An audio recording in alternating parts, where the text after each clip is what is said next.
তারপর দেখতে দেখতে এই রাউন্ড বোর্ডের যে ভিউ আসলে ভিডিও ছাড়লেই পরে। এই গাইস কি অবস্থা সবার, কেমন আছেন? আজকে আবার আপনাদের সামনে একটা নতুন ব্লগ ভিডিও নিয়ে আসলাম, আশা করি সবাই উপভোগ করবেন। তো অলরেডি আমি বাসা থেকে বেরিয়ে আসলাম, আর এটার পিছনে হচ্ছে আমার বাসা। আর এই 2-3 দিন এখানে প্রচুর বৃষ্টি হয়েছে, তাই রোডে এখনো পানি জমা আছে। আজকে মনে হয় আকাশের পরিস্থিতি একটু ভালো আছে, বৃষ্টি আসবে না মনে হচ্ছে। এই 2-3 দিন বৃষ্টির পর আজকে একটু শান্তিতে ঘুরতে পারতেছি। বৃষ্টির কারণে অনেক উঁচু উঁচু জায়গায় এখনো পানি জমা আছে। সাথে এটা হচ্ছে মেইন রোড, আমি মেইন রোডের পাশে এখন হাঁটতেছি। তারই সাথে রাস্তার পাশে এখানে ঘাস লাগাইছে। ঘাসগুলোর ভিউ এতই সুন্দর যে এখানে বসে খাওয়া দাওয়া শুরু করতে ইচ্ছে করতেছে। যাই হোক, আমাকে অনেক দূর যাইতে হবে, তাই এখানে আর সময় নষ্ট করা সম্ভব না। আর এটা হচ্ছে মেইন রোড, তার পাশের বিল্ডিংটার ভিউ অনেক সুন্দর আসতেছে। গাইস, মেইন রোডে আমি এখন আর উঠবো না, অন্যদিন আরেকটা ভিডিওর মাধ্যমে আপনাদেরকে মেইন রোডের যে ভিউ ওটা দেখাবো। তারপর এখানে গার্ডেনে হাঁটার জন্য ঢালাই দিয়ে অনেক সুন্দর সুন্দর ছোট ছোট রাস্তা তৈরি করে দিয়েছে। এই যে ঢালাইয়ের উপর আবার রঙ করে দিয়েছে, তারই সাথে অনেক সুন্দর সুন্দর গাছ লাগিয়ে গার্ডেনটাকে অনেকটাই ফুটিয়ে তুলেছে। আর আমি মূলত একাই বের হয়েছি, কেননা এই মুহূর্তে আমার সাথে যাওয়ার মতো আর কাউকে খুঁজে পাইনি। আচ্ছা যাই হোক, আমার অফিসের সামনে একজনকে দেখা যাচ্ছে, উনি মনে হয় আমার চিন পরিচিত কেউ হবেন। আর উনি যেখানে দাঁড়িয়ে আছে ওটা হচ্ছে আমার অফিসের গেট। গাইস, আর একটা কথা না বললেই নয়, আমি এখানে একটা ফায়ার সার্ভিসে চাকরি করি। তারপর এখানে গার্ডেন আর রাস্তা দুই জায়গার মাঝখানে সুন্দর করে ঢালাই দিয়ে একটা রাস্তা তৈরি করে দিয়েছে মানুষজন আসা যাওয়া করার জন্য। গাইস, দেখতে পাচ্ছেন এই জায়গাটার ভিউ অনেকটাই সুন্দর, আসলে দেখার মতো একটা জায়গা। আমি প্রত্যেকদিনই এখান দিয়ে হাঁটি, কিন্তু কোনোদিন ভিডিও করি নাই, কিন্তু আজকে করতেছি। এই মেইন রোডের ওই পাশে আবার একটা মসজিদ রয়েছে, আমরা সবসময় এই মসজিদে গিয়ে নামাজ আদায় করি। আর এই যে আমি এই ফায়ার সার্ভিসে চাকরি করি, ওই যে লোকটার কথা বলতেছি ওই লোকটা এইদিকে আসতেছে। যাই হোক, সে কোথায় যাইতেছে তাকে জিজ্ঞেস করি। কোথায় যাইতেছেন?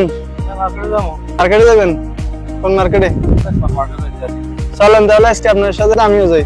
ওকে চলেন, লেটস গো। তো গাইস, আস্তে আস্তে আমরা রাউন্ড বোর্ডে চলে আসলাম। আর এই রাউন্ড বোর্ডের চারিপাশে গাড়ি চলাচল করে। আর এখানের এই রাউন্ড বোর্ডটার যে ভিউ আসলে ভিডিও ছাড়লেই পরেও। তারপর দেখতেছেন বৃষ্টির কারণে এখানে রোডেও পানি জমে আছে। আর তারই পাশে চলতে চলতে আরেকটা গার্ডেনের দেখা মিললো। আসলে এই দেশের সরকারের গার্ডেনের পিছনে যে টাকা খরচ করে, আমাদের দেশে সুন্দর মতো একটা হাইওয়ে রাস্তা তৈরি হয়ে যাবে। তারই পাশে সুন্দর সুন্দর ফুল গাছও লাগাইছে। তো এখন যে লোকটাকে দেখতেছেন আমার সাথে হাঁটতেছে, উনি কিন্তু অনেক ভালো একজন মানুষ, আর ওনার চলাফেরাও অনেক স্মার্ট। আর দুঃখজনক বিষয় হচ্ছে উনি এখন পর্যন্ত একটাও প্রেম করতে পারেনি, কেননা উনি কোনো মেয়েকে পাত্তাই দেয় না। আর উনি যে সাইকেল ব্যবহার করে এটা হচ্ছে ওমানি সাইকেল। ওনার সাইকেল আর ওনাকে একদম সেম টু সেম সেই মানাইছে। গাছ, তারপরে দেখতে পাচ্ছেন এখানে একটা টাঙ্কি। টাঙ্কির চারিপাশে গাছ দিয়ে এমন ভাবে সুন্দর করে ফুটিয়ে তুলেছে যেন দূর থেকে বোঝাই যায় না যে এখানে একটা টাঙ্কি রয়েছে। আর এই যে রোডের পাশে যে দোকানগুলো দেখতেছেন, এগুলো হচ্ছে এই দেশের ফুটপাতের দোকান, দেখে বোঝাই যায় না যে এগুলো ফুটপাতের দোকান। তো গাইস, আস্তে আস্তে আমরা 3 নাম্বার রাউন্ড বোর্ডে চলে আসলাম। আমরা পিছনে আরো 2টা রাউন্ড বোর্ড অতিক্রম করে এখন 3 নাম্বার রাউন্ড বোর্ডে চলে আসলাম। আর এই দেশের রাউন্ড বোর্ড গুলো দেখতে অনেকটাই সুন্দর সুন্দর হয়। আর এই যে এখানে আসলাম, এখানে এখনো রোডে পানি জমা আছে,